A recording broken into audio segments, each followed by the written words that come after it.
Good morning, guys. It's Monday, the 11th of January. This is your starter for this morning. I'd like you to click on the screen to pause it so you can have a go at these questions.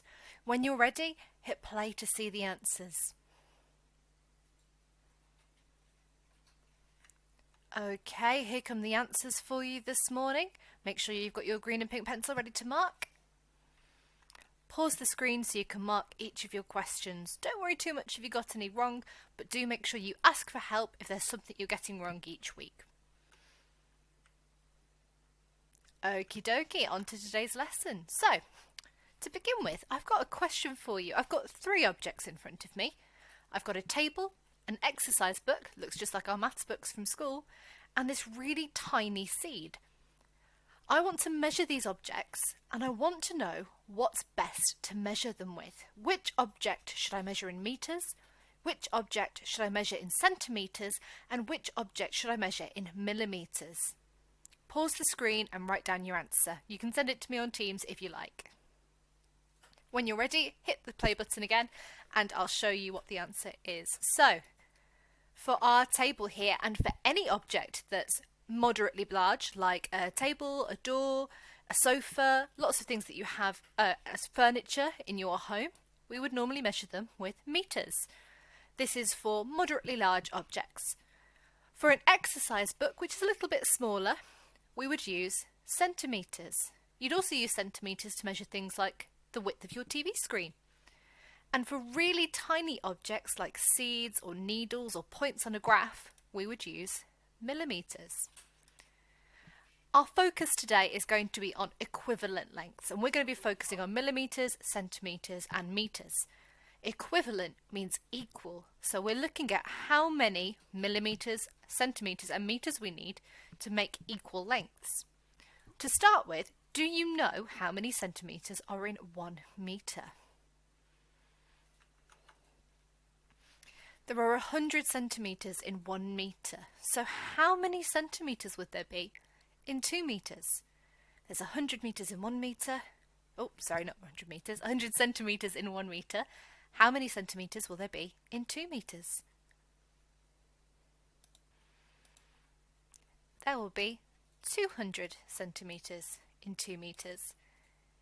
If you have 400 centimeters, how many meters would that make? Well, 100 centimeters is 1 meter, so 400 centimeters is going to be 4 meters. Now I have 7 meters. How many centimeters is that going to be? 1 meter is 100 centimeters, so 7 meters is going to be 700 centimeters. And finally here, 10 meters. Well, 1 meter is 100, but what's 10 times 100? If we remember our place value, we know that's 1,000. So 10 meters is 1,000 centimeters. Not my neatest handwriting though. Okay. Time for us to learn something new. So equivalent lengths, as I've already mentioned, means lengths that are equal, they're the same. So if we have our ruler here, and I'm going up in hundreds, so 100, 200, 300, 400, 500, 600, 700, 800, 900, 1,000. Those are my centimeters. How many meters would it take to be equal? Well, 100 centimeters, if you remember from our last slide, is worth 1 meter. 0 centimeters will be worth 0 meters. So 100 centimeters is worth 1 meter. What's 200 centimeters worth? Hopefully you know that's 2 meters. 300 centimeters are going to be 3 meters. And so on and so forth. We can fill out our number line if we know how many hundreds we have. 700 centimeters is going to be 7 meters. 800 centimeters is going to be 8 meters. And we can keep going in that pattern. And when we get to 1,000 centimeters, that's 10 meters. Okay, here's another way of showing it. We can use a bar model. So here I'm showing that 1 meter, my box at the top, is exactly the same, exactly as big as 100 centimeters. 1 meter is 100 centimeters. 4 meters is going to be, here we have them, 1, 2, 3, 4 meters. How many centimeters is that going to be? 100, 200, 300 and 400. I'm sure you're starting to get the idea by now. If I have 200 centimetres, I know that's the same as 2 metres.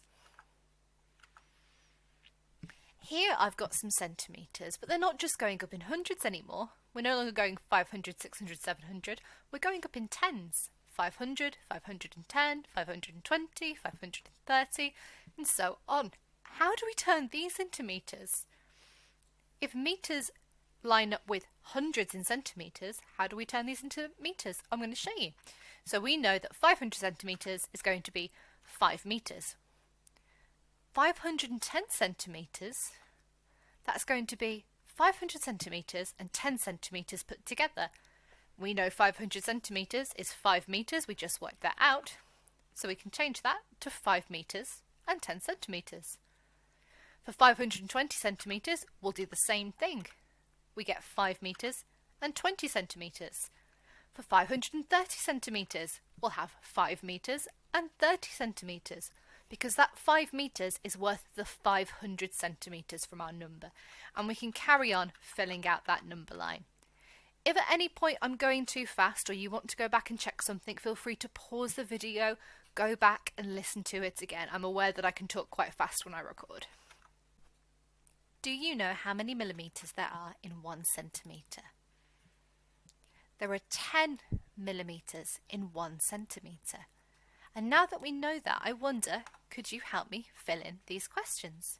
So if there are 10 millimetres in 1 centimetre, how many millimetres will there be in 2 centimetres?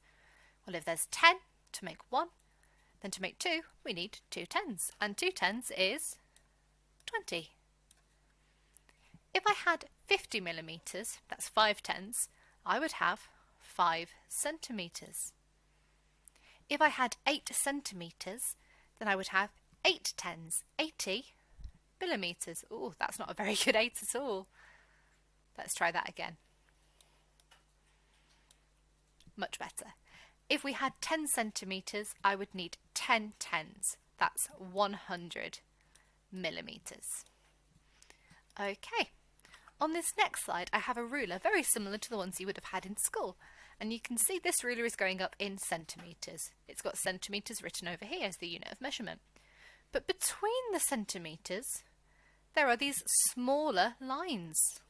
These smaller lines are our millimetres, and there are 10 of them between each centimetre. If we were to count the millimetres between 1 and 2, we can see there are 1, 2, 3, 4, 5, that's a slightly longer one, 6, 7, 8, 9, and then 10 takes us to the next centimetre. So 2 centimetres would be how many millimetres? If 1 centimetre is 10 millimetres, then we know that 2 centimetres is going to be 20 millimetres. But what about this one over here? This looks to be a bit trickier. This one isn't pointing to 1 centimetre, it's pointing halfway between the 4 centimetre and the 5 centimetres. So let's break that down. So if we imagine this is my 4 centimetres and here's my 5 centimetres over here, I've just spaced out those little lines in between. Here's that slightly longer one. We know that 4 centimetres is the same as 40 millimetres. And we know that 5 centimetres is the same as 50 millimetres. Now I can fill in these gaps. So the next one is going to be 41 millimetres, 42 millimetres, 43 millimetres, 44 millimetres, and then here in the middle where our red arrow is pointing, we're going to have 45 millimetres. Well done. We can keep counting. Oh, there we are. It's just showing us that 45 millimetres is worth the same as 4 centimetres and then 5 millimetres on top. If I wanted to find the value of this green line that I've added, I can just keep counting up in my millimetres. So 46 millimetres, 47 millimetres, 48 millimetres, and I know that that's going to be the same as 4 centimetres and 8 millimetres. It's 4 centimetres and then 8 little millimetres further along. If I want to find the value of this red line now, I know it's going to be somewhere after 8 centimetres. I can see that it's 1 millimetre, 2 millimetres further along. So this is going to be 8 centimetres and 2 millimetres. It's your turn now to have a go at some of these questions. The last time you looked at centimetres, millimetres and metres, you would have been in year 3, so don't worry if you think you need to come back to this video and rewatch it a few times to remind yourself. It's been a long time since then. If you feel stuck at any point, please reach out on the Ask the Teacher channel and we'll get back to you as soon as we can. Knowing your tens, knowing your hundreds is really going to help you, so have a practice of those as well if you're finding it a little bit tricky today. It would help me, if I were doing this, to write out how many centimetres there are in 1 metre and to write out how many millimetres there are in 1 centimetre before I do my work. That way I can remember without having to come back to this video all the time. Good luck with your work. I look forward to checking it. See you later.